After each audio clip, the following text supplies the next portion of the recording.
ഇന്ന് പുറത്തു വന്ന രണ്ട് ക്രിക്കറ്റ് ന്യൂസാണ് നമ്മൾ ഇന്നത്തെ വീഡിയോയിൽ നോക്കുന്നത്. ആദ്യത്തെ ഒരു അപ്ഡേറ്റ് ഇന്ത്യ പാകിസ്ഥാൻ മാച്ചുമായി ബന്ധപ്പെട്ടതാണ്. ഇന്ത്യ പാകിസ്ഥാൻ മാച്ചിൽ ഒത്തുകളി നടന്നിട്ടുണ്ടെന്നാണ് പാകിസ്ഥാൻ താരങ്ങൾ ആരോപിക്കുന്നത്. ഒരിക്കലും ഇന്ത്യ ജയിക്കേണ്ട മത്സരം അല്ലെന്നാണ് അവർ പറയുന്നത്. അവരുടെ ഓൾറൗണ്ടർ ഇമാദ് വസീമിനെതിരെയാണ് ആരോപണം വന്നിരിക്കുന്നത്. അദ്ദേഹം വളരെ സ്ലോ ഇന്നിംഗ്സ് ആണ് കാഴ്ചവെച്ചത്.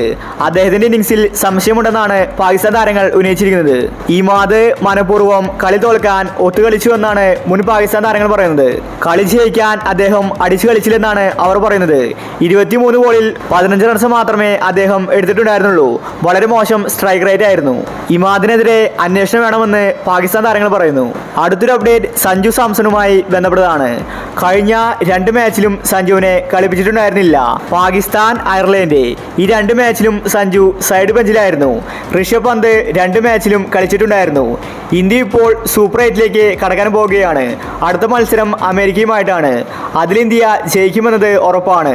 അതുകൊണ്ട് ഇപ്പോൾ അവസരം കിട്ടാത്തവർക്ക് അവസരം കൊടുക്കുകയാണ്. ഇതിനു മുന്നോടിയായിട്ട് ഋഷഭ് പന്തിന് റെസ്റ്റ് കൊടുക്കുമെന്നാണ് അറിയാൻ സാധിക്കുന്നത്. നാളെയാണ് ഇന്ത്യയുടെ അടുത്ത മത്സരം.